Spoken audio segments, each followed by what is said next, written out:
What if I told you that the most powerful words ever spoken weren't shouted in victory, but whispered in pain? That in his final moments, Jesus didn't just suffer. He finished something, fulfilled something, and set you free. Stay with me. Because these 7 last words on the cross hold the key to breakthrough, redemption, and a love so deep it changes everything. Father, forgive them, for they do not know what they are doing. Imagine the weight of that moment. Betrayed, beaten, nailed to a cross, surrounded by people who mocked him, who cheered for his suffering, who took pleasure in his pain, and yet the very first words that came from his lips were not words of anger, not words of revenge, but words of forgiveness.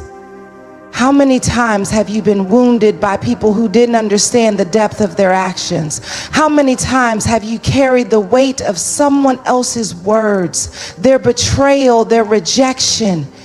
It's easy to hold on to offense. It's easy to let bitterness take root.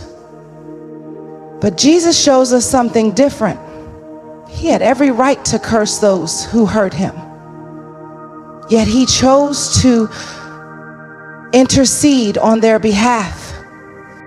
Not because they deserved it, but because he understood that unforgiveness is a prison. You see, forgiveness isn't about letting someone off the hook. It's about setting yourself free. When you carry bitterness, you are the one who suffers. Your mind replays the hurt. Your heart holds on to the pain. Your soul becomes heavy with resentment.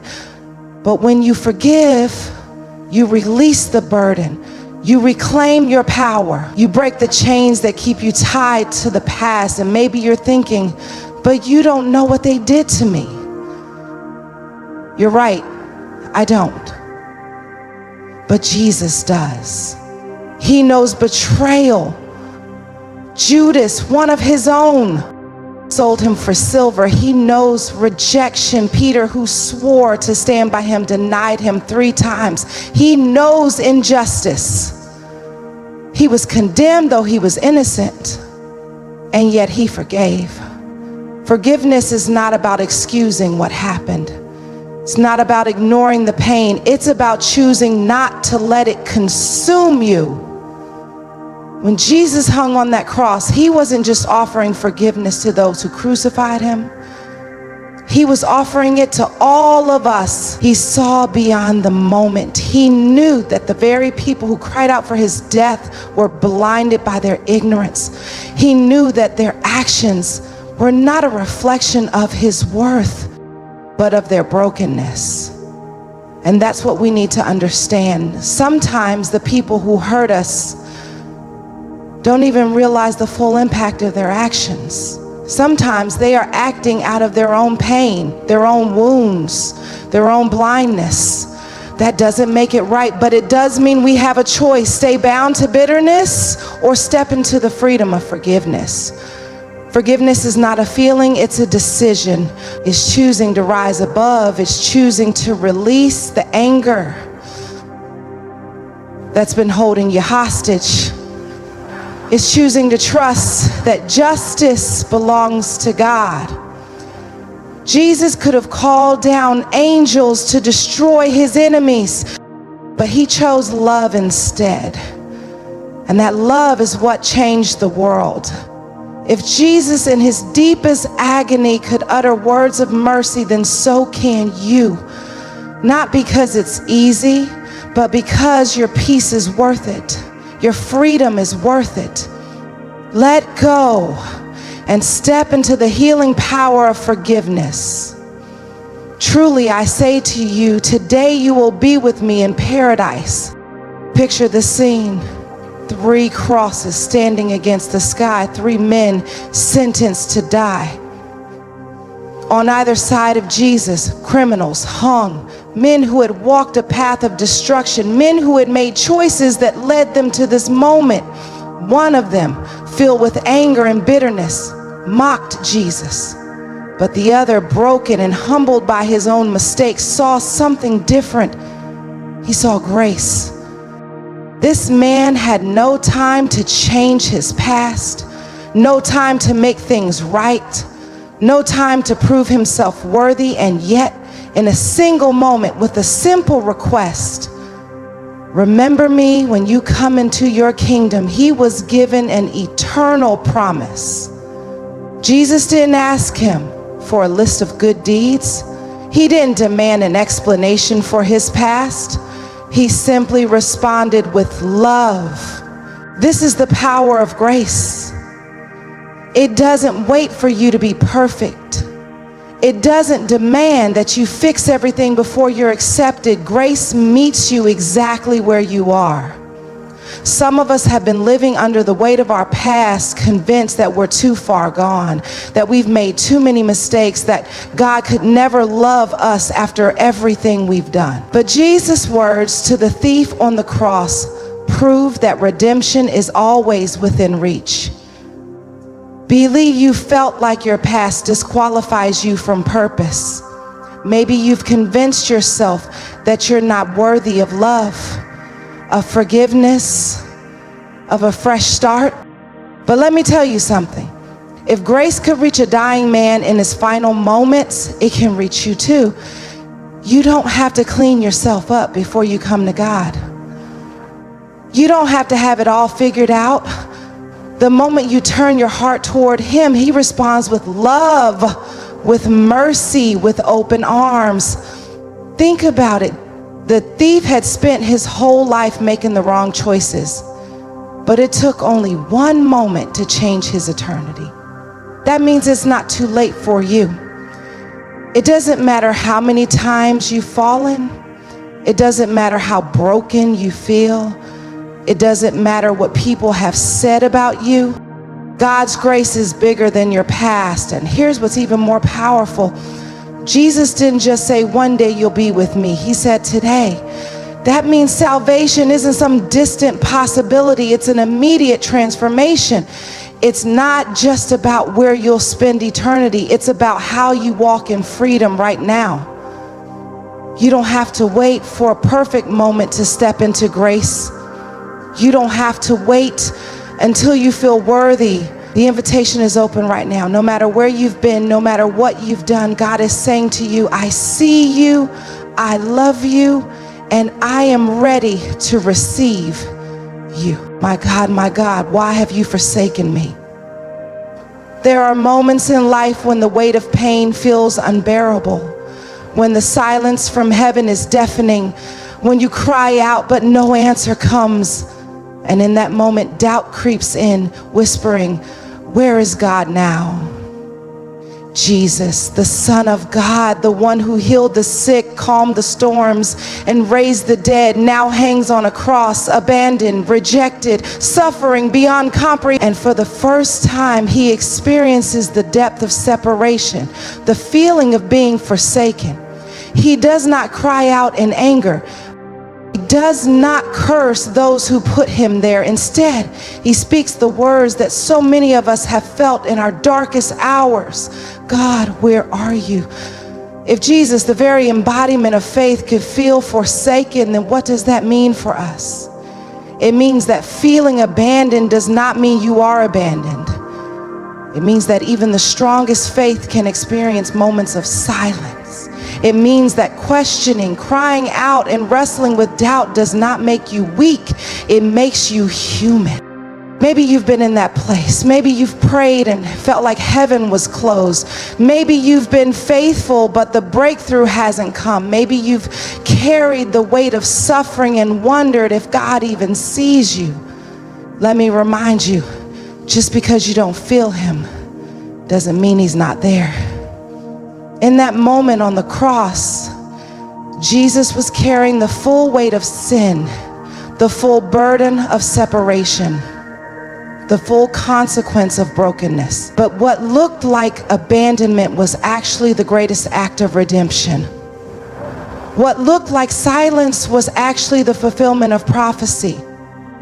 Because even though Jesus felt forsaken, God had not truly left him. And the same is true for you. Your pain is not a sign of God's absence. Your struggle is not proof that He has forgotten you. Sometimes God's greatest work is done in the moments we least understand. Sometimes the silence is not a punishment, but a setup for something greater. Jesus endured that moment so that you would never have to be truly abandoned. He took on separation so that you could always have access to the Father. He walked through the valley of forsakenness so that you would never have to walk it alone. So even in the silence, trust that God is working. Even in the pain, know that redemption is coming. Even when you feel like He is distant, He is closer than you think. The cross was not the end of the story, and your suffering is not the end of yours. God is not done with you yet. Keep holding on. Keep believing, because resurrection always follows the cross. I thirst. A simple phrase, just 2 words, but carrying a weight that goes far beyond physical need. Jesus, the one who called Himself the living water, now hangs on the cross, parched, weak, and broken.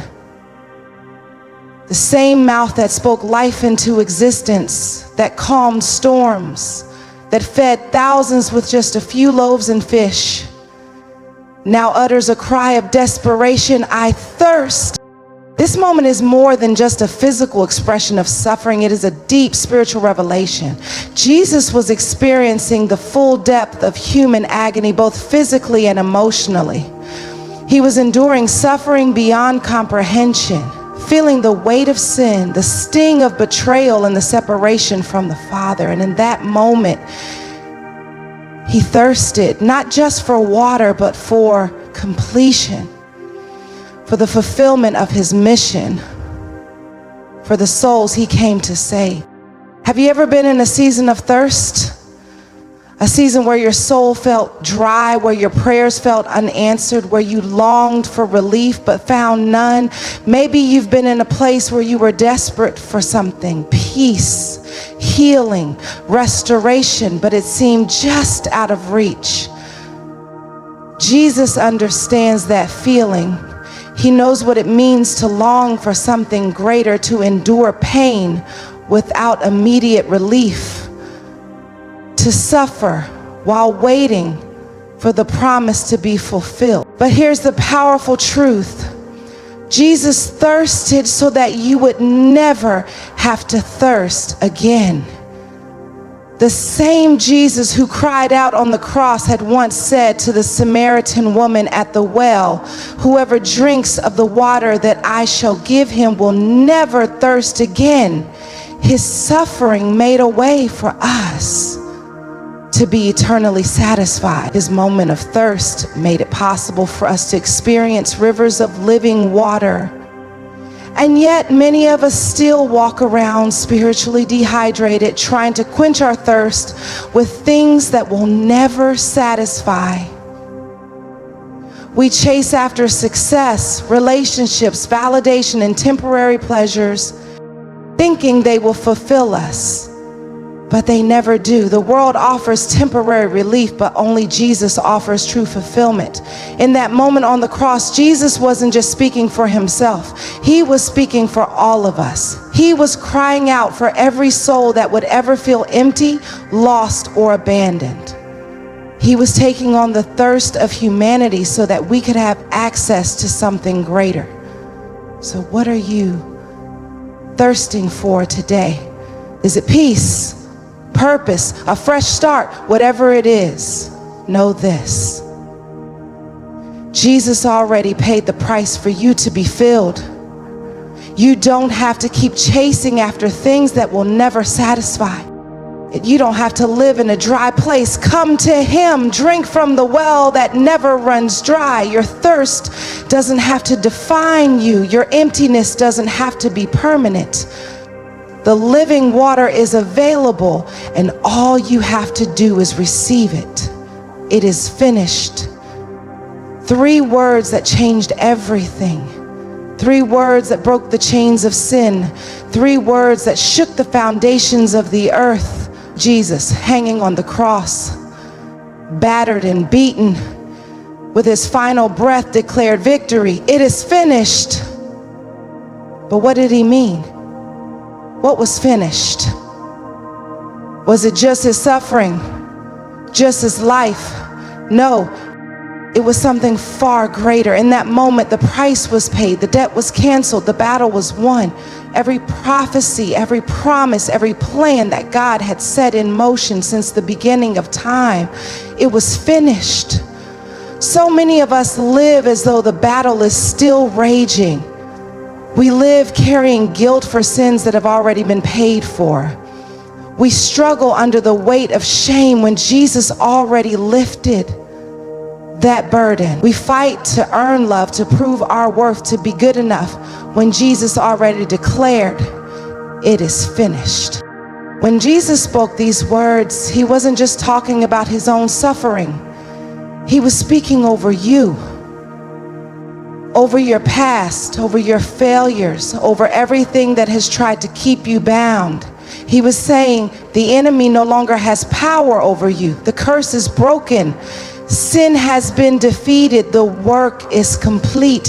Think about that for a moment.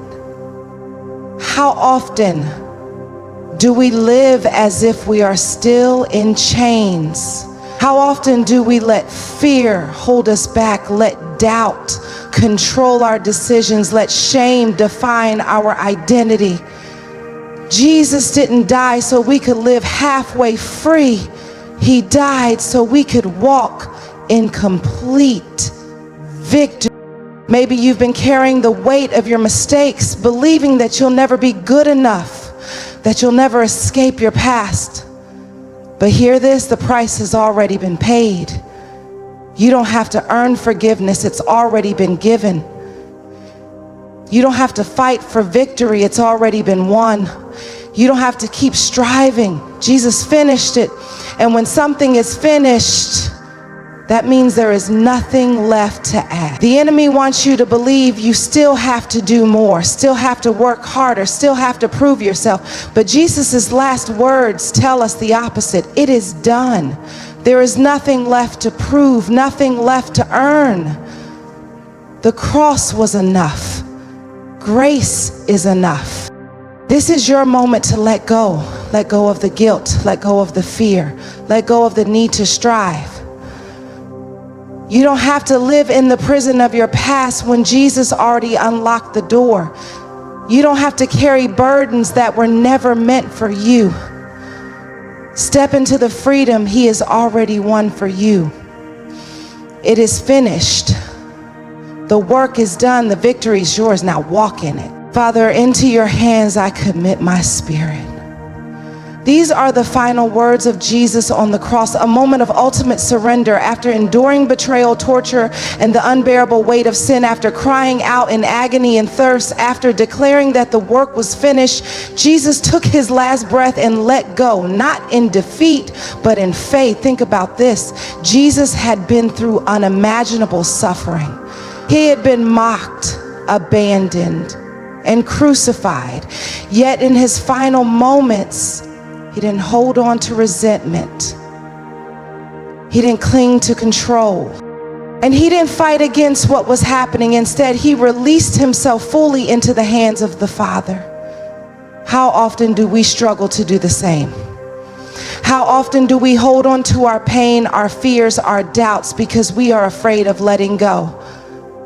We cling to the idea that we must control everything, that we must figure it all out on our own, but Jesus shows us a different way. He shows us what true surrender looks like. Surrender is not weakness. It is the ultimate act of strength. It is saying, God, I trust you even when I don't understand. I trust you even when I can't see the outcome. I trust you even when it hurts. Surrender is choosing faith over fear, choosing peace over anxiety, choosing to place everything, your life, your dreams, your struggles, into God's hands. And notice whose hands Jesus committed himself to, the Father's. Not the hands of his enemies, not the hands of the soldiers, not the hands of fate. He entrusted himself to the only one who was truly in control. And that is where we must place our trust as well. Maybe you've been holding on to things that are weighing you down. Maybe you've been trying to carry burdens that were never meant for you. Maybe you've been afraid to surrender because you don't know what will happen next. But hear this, God's hands are strong enough to hold you. His hands are the safest place you could ever be. When Jesus let go, it wasn't the end, it was the beginning. Because 3 days later, resurrection came. His surrender led to victory. His death led to new life. And that is the promise for you too. When you surrender to God, you are not losing. You are stepping into something greater. When you let go, you are making room for resurrection, for restoration, for renewal. So today, what do you need to release? What do you need to commit into the Father's hands? Your fears, your failures, your future, whatever it is. Know that when you trust him, you are not falling, you are being held. Let go, surrender, and watch what God will do. So stop letting shame hold you back. Stop believing the lie that you're too broken to be redeemed. If grace could reach a dying thief on a cross, then grace can reach you right now. Woman, behold your son. Son, behold your mother. In the middle of unbearable pain, with nails driven into his hands and feet, struggling for every breath, Jesus looked down and saw his mother. The woman who carried him, nurtured him, and followed him through every season of his life was now watching him suffer. She had heard the angel's promise, held him as a baby, and seen him grow into the man who healed the sick and raised the dead. But now, she stood at the foot of the cross, helpless as he endured agony beyond imagination. And yet in that moment, Jesus didn't focus on his own suffering. He didn't let his pain blind him to the needs of those he loved. Instead, he looked at Mary and made sure she would be cared for. He turned to John, his beloved disciple, and gave him a responsibility to take care of his mother as his own. Even in his darkest hour, Jesus showed us what true love looks like. Love is not just about words. It's about responsibility. It's about showing up even when it's hard. It's about covering, protecting, and making sure those entrusted to us are never left alone. Jesus was demonstrating a powerful truth. Love does not abandon, even when life is painful. How often do we get so consumed by our own struggles that we forget to care for those around us? How many times have we been so focused on what we're going through that we fail to see the people who need us? Jesus teaches us that love is not self-centered. It is not dependent on convenience. Even in suffering, even in hardship, love steps in and says, I will take care of you. Maybe you've been in a place where you felt forgotten. Maybe you've looked around and wondered, who is there for me? But hear this, God has not left you alone. Just as Jesus made sure his mother was cared for, he will provide for you too. He places people in your life who will stand with you, who will cover you, who will love you through the pain. You are not abandoned. And maybe you are the one being called to step up. Maybe there's someone in your life who needs your love, your protection, your presence. Loving them won't always be easy. It might require sacrifice. It might mean putting aside your own struggles for a moment to see theirs. But that's what love does. It lifts, it carries, it takes responsibility. When Jesus spoke these words, he wasn't just speaking to Mary, he was speaking to us, showing us that love is action, love is commitment, love is covering those who need us, even when we are hurting ourselves. So today, ask yourself, who has God placed in your life to love, to protect, to care for? And are you willing to love the way Jesus did, even in the hardest moments?